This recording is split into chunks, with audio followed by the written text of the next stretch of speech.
topics and opinions expressed in the following show are solely those of the hosts and their guests and not those of W4CY Radio, its employees, or affiliates.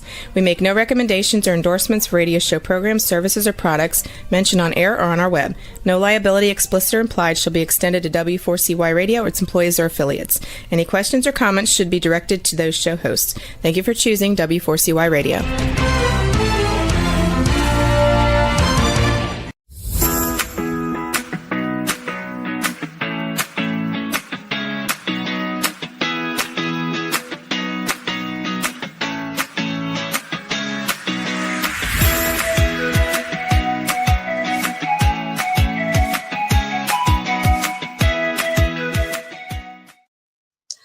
Hi, and welcome to Learning to Dance in the Rain.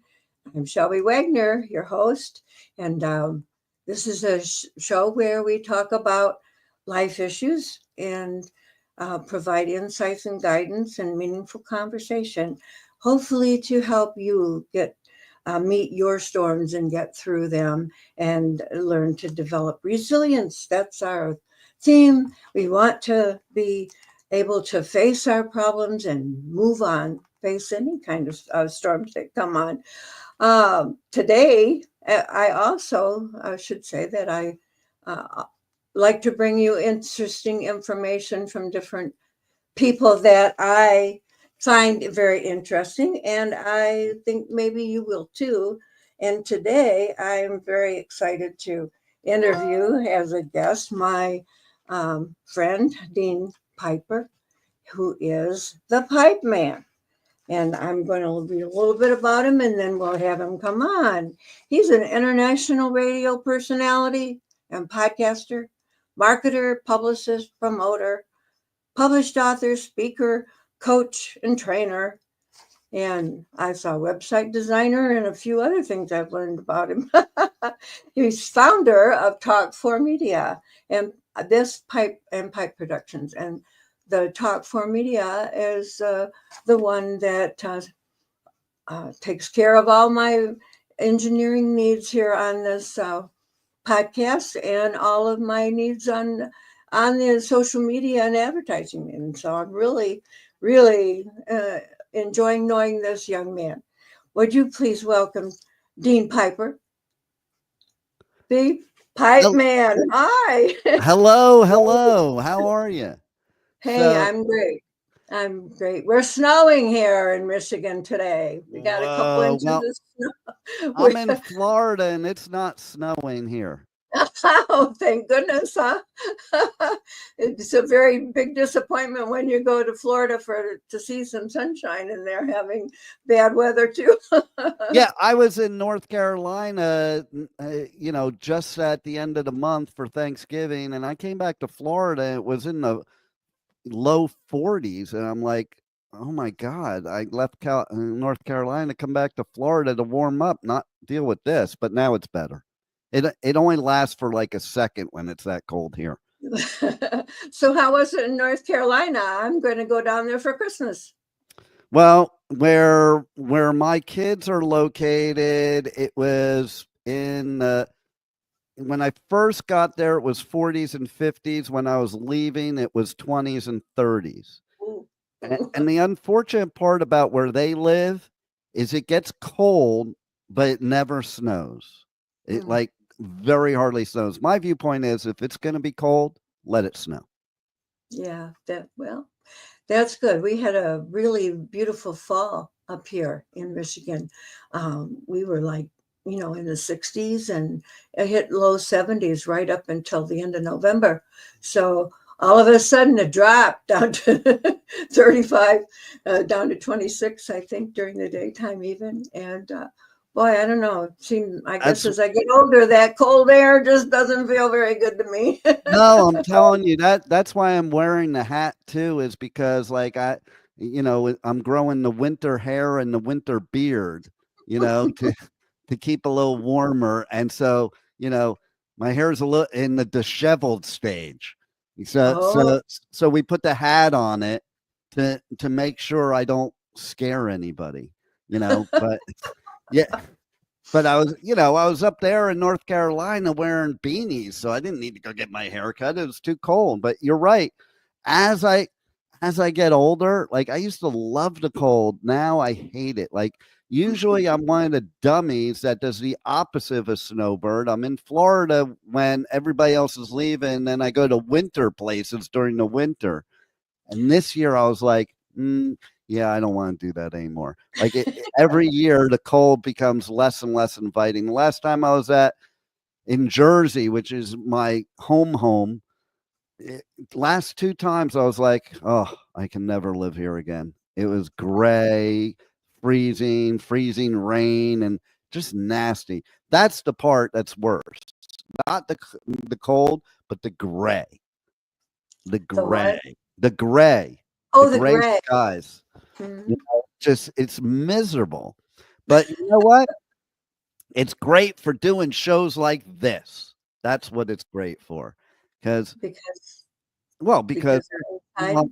out having fun in nature in the sunlight because there is none. So it is true. Okay, listen, you take these northern states like Michigan, like New Jersey, like New York, and people work their butt off during the winter months just so they can relax during the summer months because they have nothing better to do, like hibernate and work. That's what you do.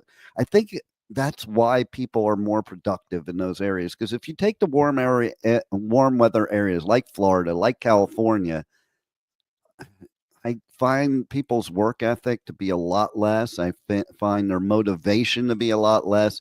It's like the heat and the sun just drains them of all that, and all they want to do is sit around in the air conditioning.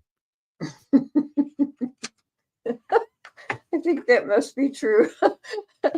I lived with my daughter and son-in-law for 6 months after my husband died.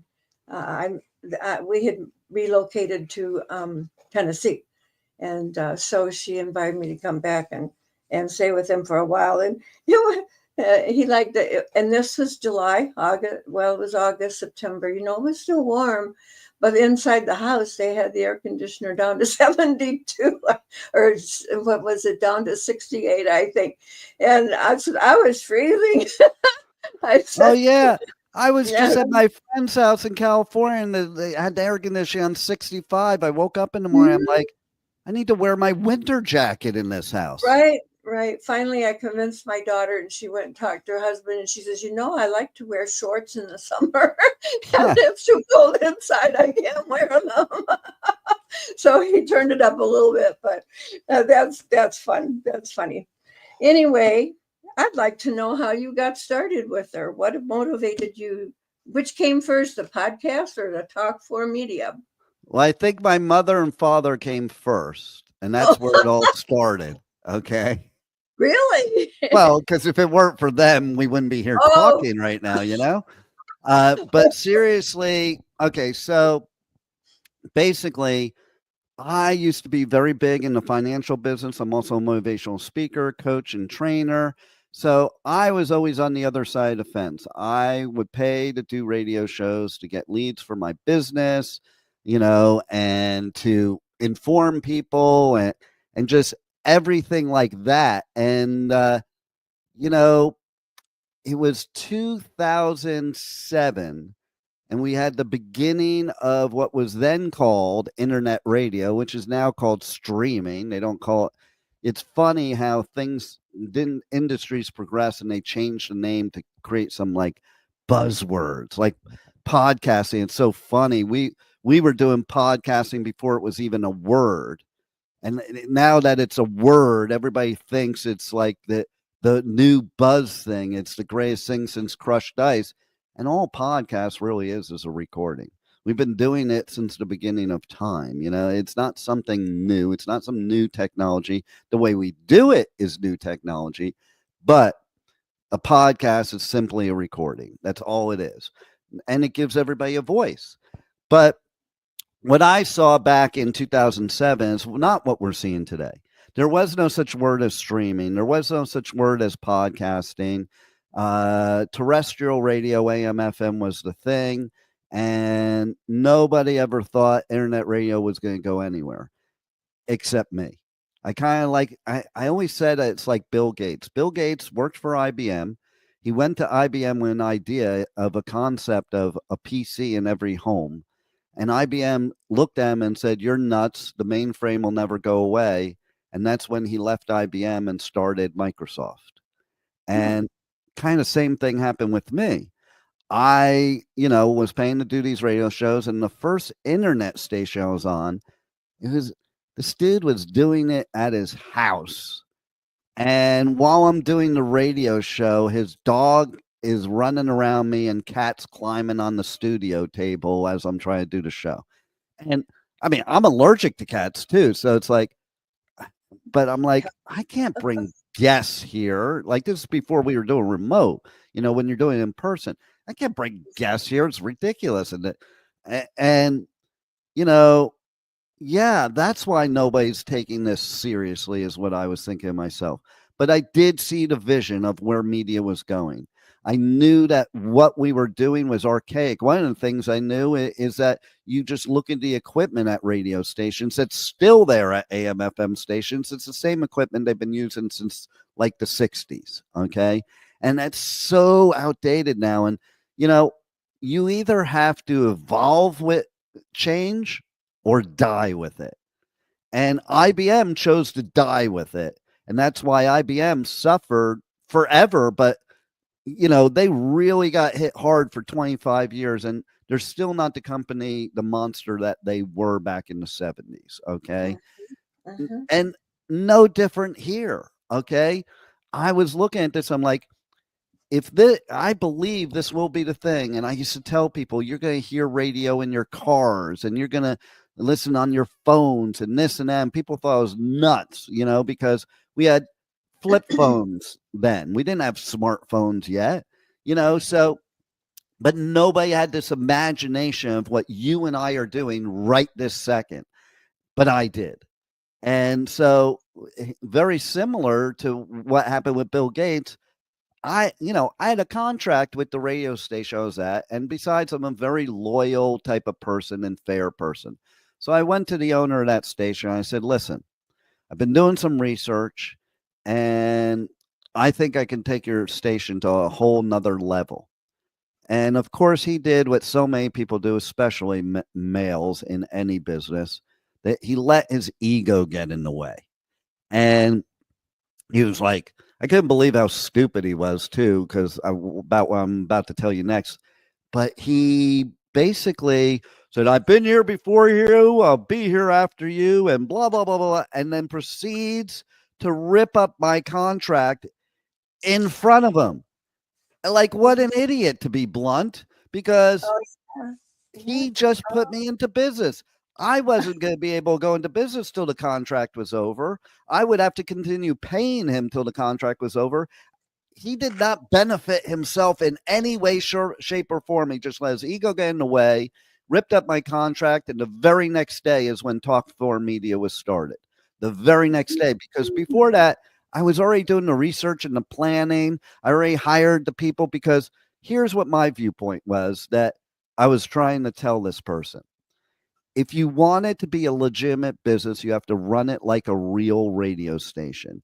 You don't, just because you can do it out of your home doesn't mean you should. Just because you can buy some cheap equipment doesn't mean you should.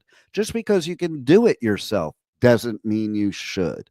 And my whole point to that is there's professionals for a reason. You can't watch a YouTube video and then expect somebody to want you to get a scalpel and do brain surgery on them. But that's what it's like saying. It's like, oh, you don't need to go to medical school. You don't need to get licensed. Just watch a YouTube video and you can do it. And that's what they're doing in this, and they were doing in this industry. And frankly, the sound quality was horrible. Video was horrible then. Okay. All this stuff was horrible, and people were still doing it on their own and thinking they're going to be a legitimate business.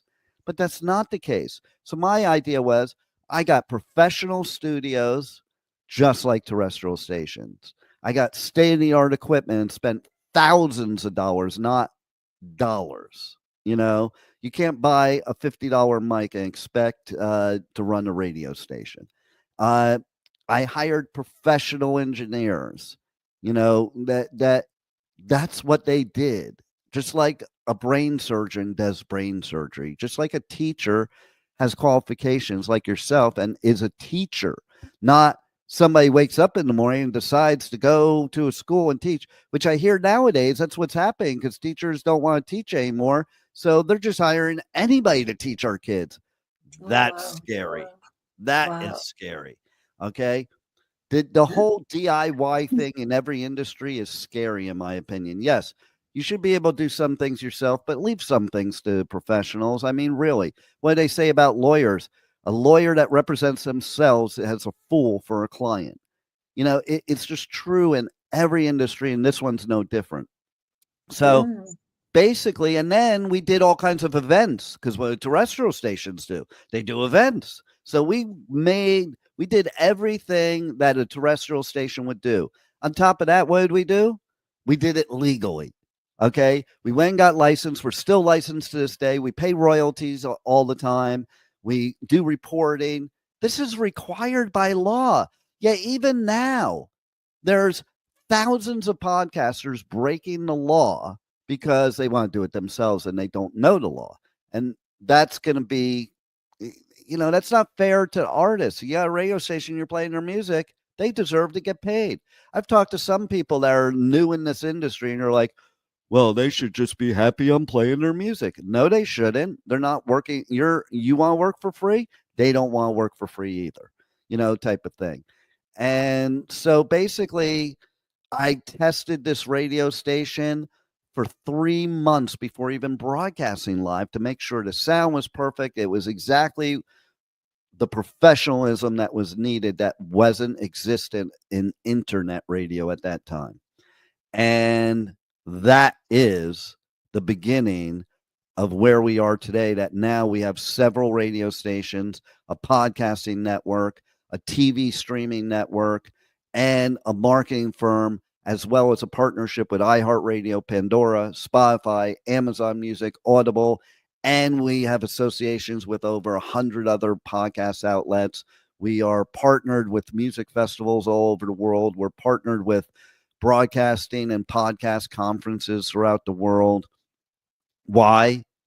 Because we treated it like a real business, not a hobby. Those out there that are still sitting in their bedroom doing it with a $50 mic, it's a hobby. You're not a podcaster. You're a hobbyist having fun. And that's why the average podcast only lasts 3 months max. On average, it's more like 3 episodes. Is that unbelievable that the Oh, average wow. podcast only lasts 3 episodes? Why? Because they don't know what they're doing. They need to come to a place like Talk4 Media that will do all the work for you, do it professionally, take a lot of the work off your plate so that you could focus on doing what you do best, spreading a positive message throughout the world and helping people. And I'm sure you would agree, Shelby, that if it weren't for Talk4 Media, you wouldn't be able to accomplish what you're accomplishing with your radio show and podcast. Oh, I wouldn't have even started. Right? I needed you. I needed you. There it is. That was one of my questions here. What would a listener today have to do if they wanted to start a podcast with us? How would they get in touch with you Oh, or well, me? I'm Or glad you put it that way because that was going to be my answer. The first thing is they need to reach out to me, and they can reach out to me multiple ways. They can either go to our websites and fill out a form, and I will get it. They can also direct message me on any social media platform I'm on, and I'm on most of them. My social media is Pipeman Radio. You can see it in my name right up there. And well, it's actually right up there. I never it's get underneath you. where I'm Yeah, it's supposed right to there. point. I'm sitting on it. I'm sitting on it. See, that came out perfect. So in my Oh, yeah. logo, I'm sitting on it in yoga position. Okay, so Pipeman Radio, PIPEMANRADIO on any social media. You could also email me at dean@talk4media.com. That's TALK, the number 4, MEDIA.com. Or if you just want to pick up the phone and give me a call or text me, that's actually the best way because you'll get me right away. and it's 561-506-4031. And you will actually talk to a human being. That's something we pride ourselves to. We use new technology, but old school philosophy. Customer service, what a concept. Human experience, what a concept. So thank you for that. That's how you would reach out to me. And then we could discuss your needs. And it's not, listen, we're not cookie cutter. We customize everything to suit your needs, your desires, and what works for you. So just reach out to me. We'll have a discussion. If you like what you hear, you'll do it. If you don't, yeah, we'll be friends, connections, networking buddies, and move on. Right. I think I saw yesterday, I was looking at my website, learningtodanceintherain.com, and there was a request, and I wondered what is that for? And I clicked on it, and there was a form there. Was that something they could do also? Oh yeah, absolutely. So I also have, like I said, we have all our websites, my podcast, the adventures of pipeman.com. You could do it on my website. You could do it on your website. Anybody has a request for you, Shelby, wants to be a guest, wants to be a sponsor, any of that, anything, they could do it on your website. And does that go to you? If you get requests, it'll go to me and I forward it to you. Oh, okay.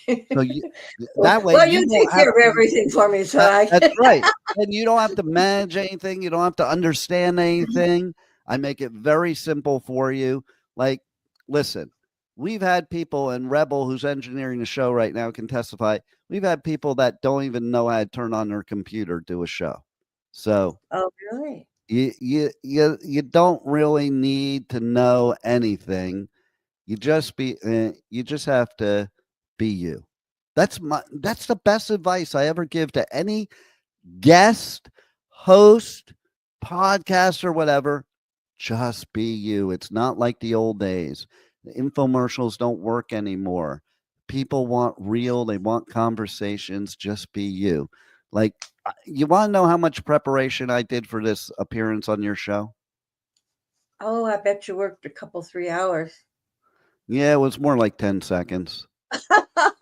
Really? It was plugging my mic in, turning the mic on, and even when you sent me like potential questions, I looked at them, I'm like, oh, those are all great, and I didn't even prepare answers. I just read the questions, and it's like, okay, that's what people want. Once I got into figuring this out last night, and I thought, boy, I think I need to have you on here a couple times, because I don't know if we're going to get all my questions answered in one setting. No, I don't even think we got to 2 of the 20. We haven't got to it yet. Well, the first one was a little bit got us started, but yeah, it was a year ago that you called me, and we got talking, and I think after you told me all of that were going to do to help me, and I was kind of skeptical. But do you remember? You probably don't remember what I said, but I said, it looks to me like you do all the work and I have all the fun. Yeah, exactly. That's why I don't even engineer my own show. Okay, like, I'm the owner, and I'm like, here, I'm gonna pay you to engineer my show because I don't want to do that crap. Okay, Yeah. and I want to be in a zone to focus. The reason I can have this conversation with you is because I don't have to focus on any sound problems, video problems, technology. I just have to focus on the conversation with you. That's it.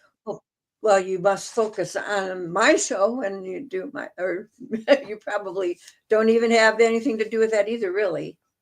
What, you're the show right now?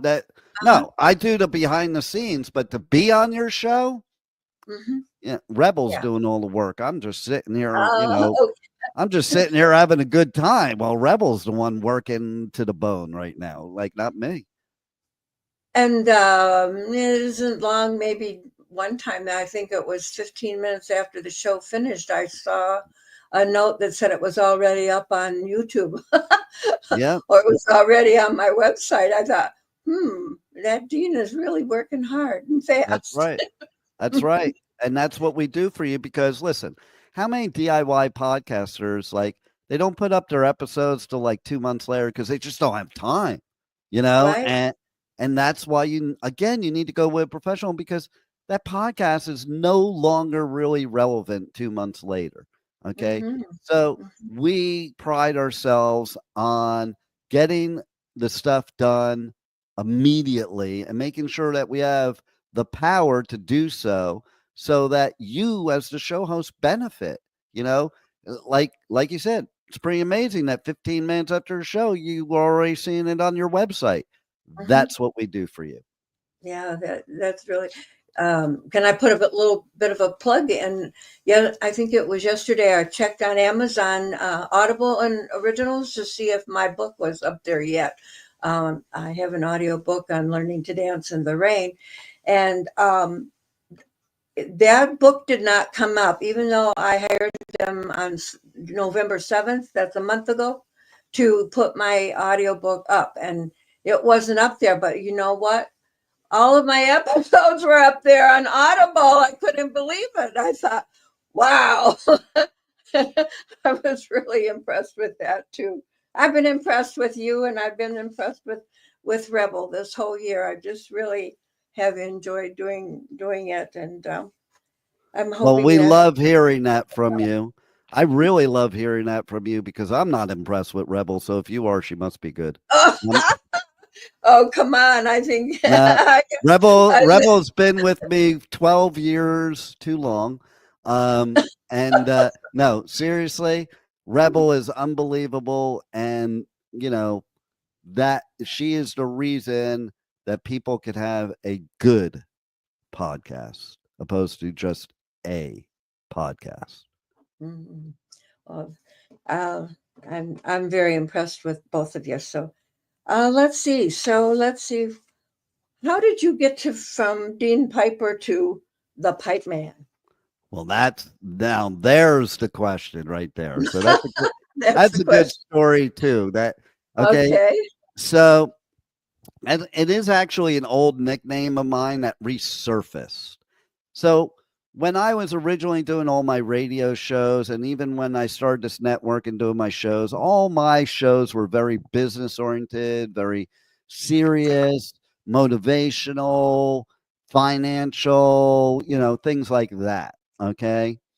And so I had multiple different types of shows. I had my motivational show, my financial show, I had a relationship show, I actually had a game show.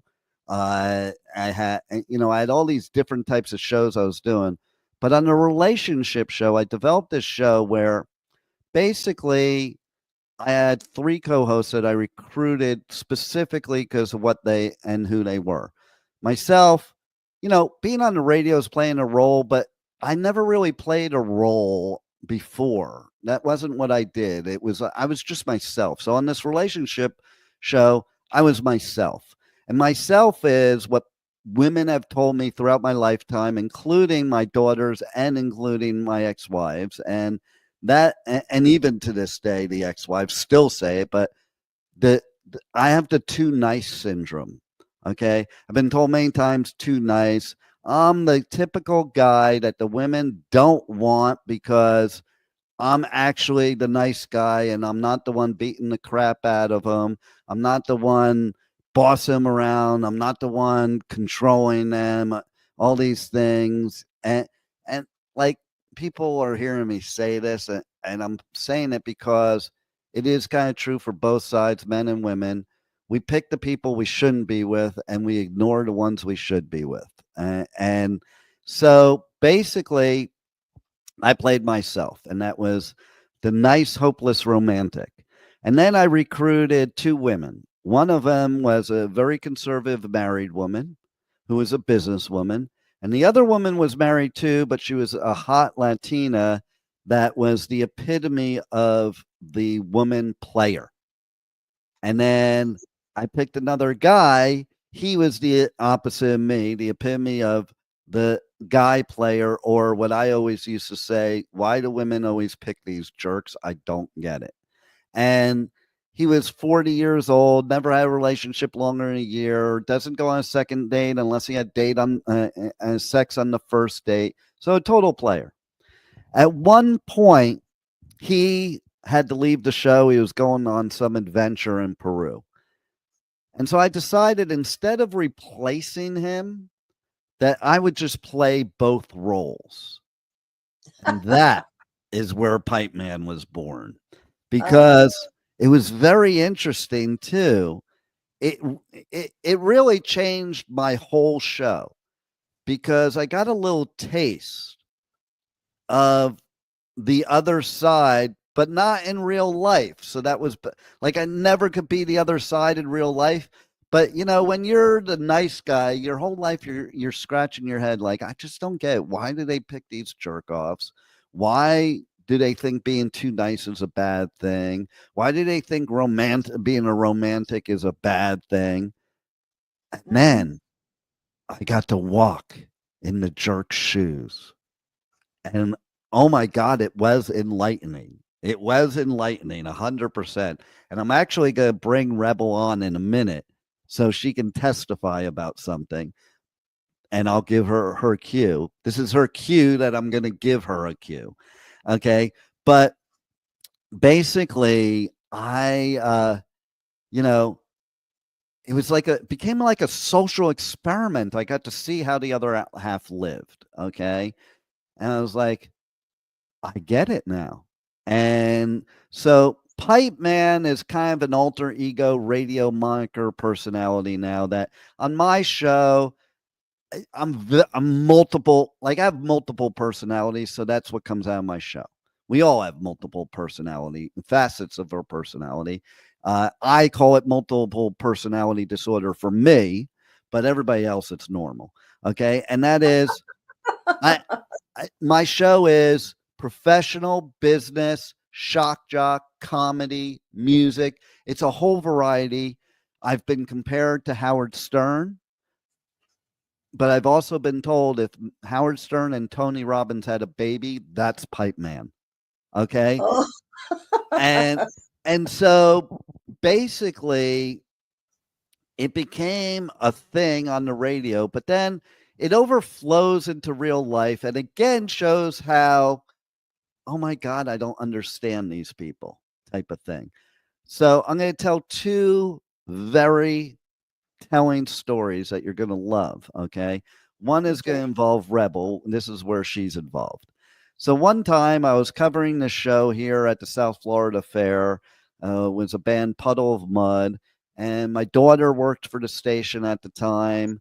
And so she was there, and Rebel came down. Rebel runs our Louisiana studio. She came down to Florida to help cover the show too. Okay. And after the show's over, we walk outside and we're all out there. And this is the story I was told, so she can correct if I'm wrong.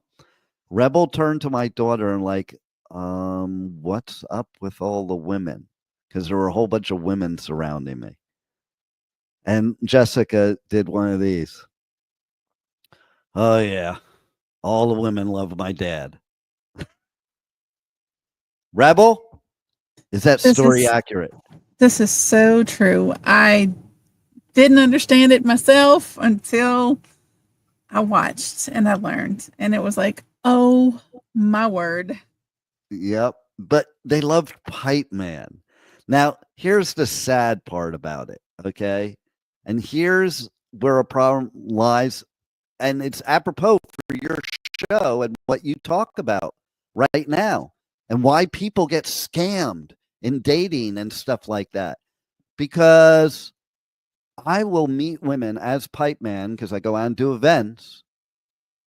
And if there's somebody I like and I would want to get with, then I go and hang out with them as Dean. They don't want Dean. They want Pipeman. It is the most ridiculous thing ever. So much so, are going to lead to the other story and one short story right now. I just recently, I met somebody on an online dating site. She wanted to talk on the phone. We get on the phone and she says, "Oh, I thought you'd have more of a radio voice." I'm like, "What do you mean?" "Well, do your radio voice for me."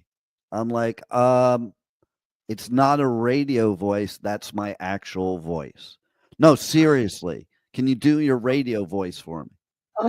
And, Jeez. needless to say, we were unmatched. I unmatched her. But here's the best story, okay? You're going to love this.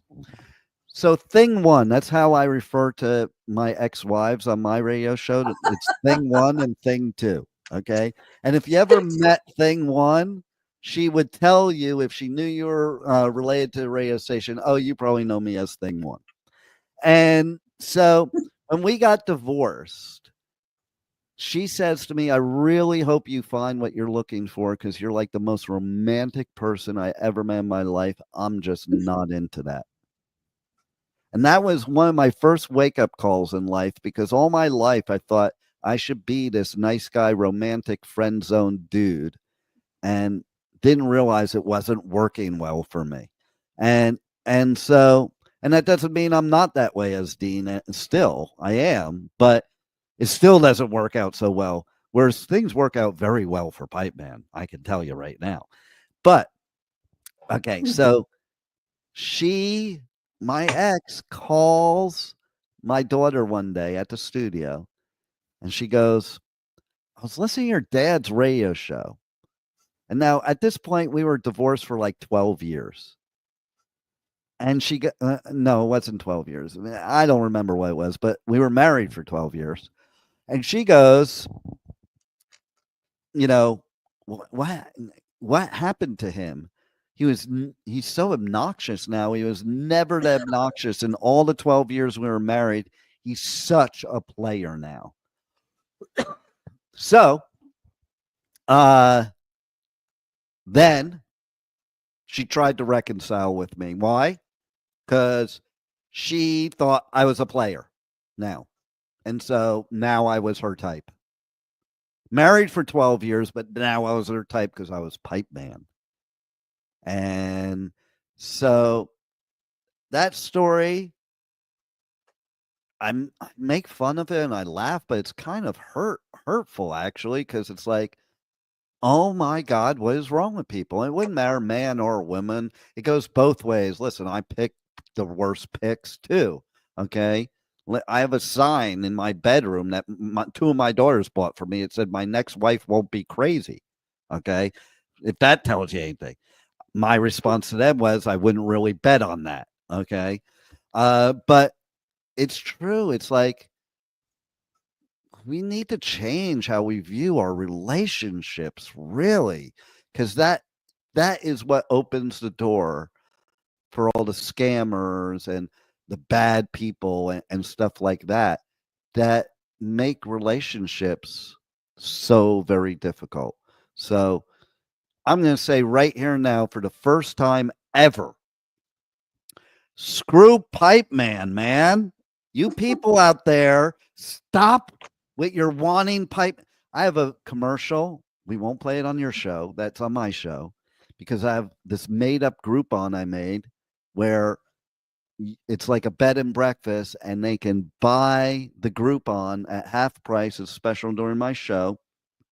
And they get to come to the Pipe Cave. That's where I live, and service the Pipe Man all night long, and then service the Pipe Man breakfast, and then leave.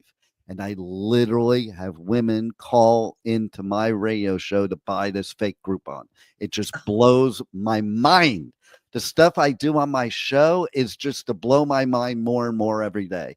And Rebel's a co-host on the show, so she can also verify everything that I'm saying right now. In fact, she's the voiceover for the Groupon commercial. Hey now, shh. Is that a generational thing? I don't think that would be true with the women my age. I think it's not a generational thing. Think about women your age. Think about women your age that, they were in abusive relationships, patriarchal relationships, dominating relationships. And when they weren't allowed to really leave is the difference. They weren't allowed to express themselves. But when they finally did leave, if they did, you see a whole different person. They become themselves. That's why so many women, they say, I've lost my identity, because they do lose their identity unless they're with the nice guy. If you're going to be with the jerk off, you're going to lose your identity. It's just that simple. It's a pretty simple formula, I think, personally. Yeah, I've been surprised by a couple, well, maybe 3 or 4 guys that I have met on the dating site, and they told me, "Oh yeah, I just get all these women when they just want sex, or they just want one night stands." And I really, hey, Do you um, know that your age group is the highest percentage level of STDs? oh yeah, I know, and most of it is in Florida down there in that cities, Well, northern. there you go. Yeah, I've been there for Century, Century, Century Village. Century century. Oh, there's Village is another like a one. petri. Yeah, it's down near me. This place, Century Uh, Village, where they all uh, live. It's like a uh, petri dish of STDs.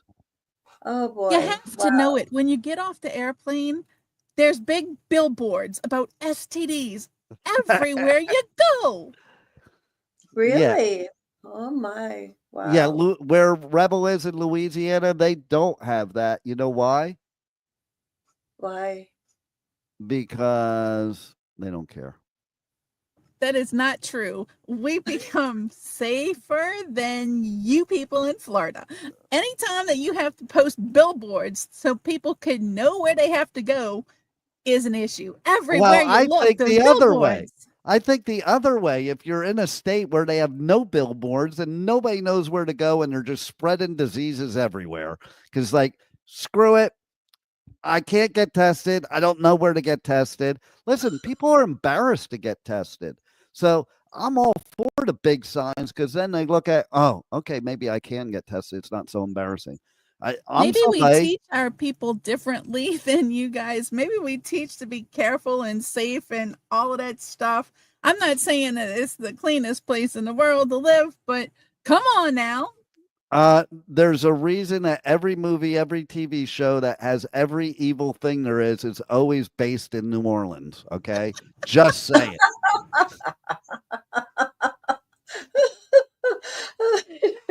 And see, this is stuff we do on my show, Shelby. Like, because uh, I'm a Yankee, she's a Southerner, and we play off of that. I listened to an episode of yours last evening. Uh, this would you rather be the serial dater or a serial killer? Or what's the And scariest is how I, you were putting it, and my eye caught it when I saw that name because near about several years I was on the dating site for about 6 years on and off, and till a couple years ago when I finally met Rick, and now I'm not. But just near the end, I dated this one guy about 3, 4 times, and then I really didn't, I didn't feel like I wanted to go any further. So I turned him down and said, no, I don't think we're a match. Well, he called me a serial dater. He read my book. wow. He read my book, and then, well, you're just a serial dater. And at first that hurt my feelings. I thought, well, I thought I was getting to know guys to know which one I really like, which Right. one, I mean, I was You playing the should. field. Is what we called it back in the 50s and Yeah. 60s, And playing listen, the you field. And he should. got me a serial dater.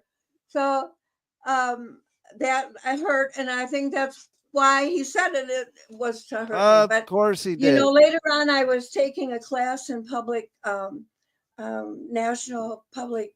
I've forgotten now what the name of it was, to get media interviews. And you had to have what was it, a hook. So I asked my coach. I said, "Well, this guy called me a serial dater." And she said, "Well, I think you ought to use that in your hook." So I went from a grieving widow to a serial dater. There you go. That's a good hook right there. But think Yeah. about it. Think about it. Okay. I always think about this. I talk about, so when we're young, we kind of ignore all the red flags. We ignore all the things that don't match with us, and everything else. Well, And even when Eric, we're older and we're wanting those things so badly because right. we're Well, lonely. when you get to a certain stage in life, you're done playing around and being with. Listen, I do the same thing. I'm 58 years old, and listen, I don't have any time to waste by staying with somebody that's not exactly who I want. So, yes, you will eliminate people immediately at these stages of life. Whereas when you're younger, you stay too long. Like I stayed in my first marriage 9 years longer than I should have. Okay. I will never do that again because it's just dumb. And I don't have 9 years. I might not have 9 years to do that. You never know, you know, like, so I would rather, date a whole bunch of people to find the right one instead of, so many people are afraid to be alone. So many people feel they have to be in a relationship. I have a brother that's that person. And I told him years ago, and I still say it to him today, you're never going to find the person you're looking for when you're with somebody else. Because that's what people do. The serial daters aren't the That's bad people. The bad people are the ones that stay in relationships and they're always looking for what's better before they leave that relationship. And that's not fair to anybody. Okay. right, right. That's I'm a true. firm believer, just stay by yourself and miserable till somebody is the right person. I'm kidding about the miserable, but some people think it is miserable to be lonely or be by themselves. But you know what? It's a lot more miserable to be with the wrong person. That was a sentence that I picked up along the way, and I typed it up and put it on my refrigerator. It's better to be single than to be in a bad relationship. Mm-hmm. And 100%. when I would feel lonely or upset it was taking me so long, well, maybe God wants me to be single, the rest of my life. I'd see that and then I'd say, okay. But one thing I wanted to say is my son is 10, he's 48. And he says the women in that age group that he's in are just different. And it's hard to find one that you're compatible with, and want to be with over a length of time. Well, And I I'm going just to wonder, say something. pardon? I'm going to say something. I'm going to tell you right now, in that realm, women around the world are misunderstanding why men in their 40s and 50s like younger women. It's not what they think. It's because of what you're saying right now. Because here's what I find with the women in their 40s and 50s, and predominantly in their 40s, is number one, they're so scorned that you can never win. I can't tell you how many I met that are, I'm never getting married again. I'm never living with a guy again. I'm blah, blah, blah, blah, blah, blah.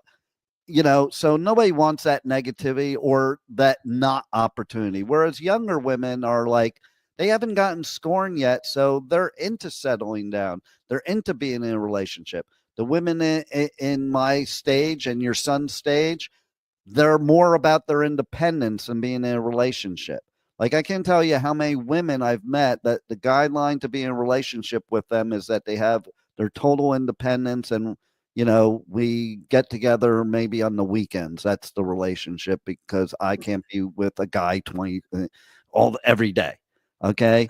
And then there's the fact that they're so negative about things sometimes, even themselves. A lot of women in their 40s and 50s think and act like they're in their 80s. It's weird to me. Like I was doing a perfect example. I was doing a charity event for the station, and it was an ice skating event. So I brought Yeah. my skates, and she goes, "You're not going to go ice skating, are you?" I'm like, yeah, it's an ice skating charity event. That's the point. And you have your own skates. What are you, a child? Who said that you have to be a child to have fun in life? Who said Oh, that you have to be a child to enjoy certain things?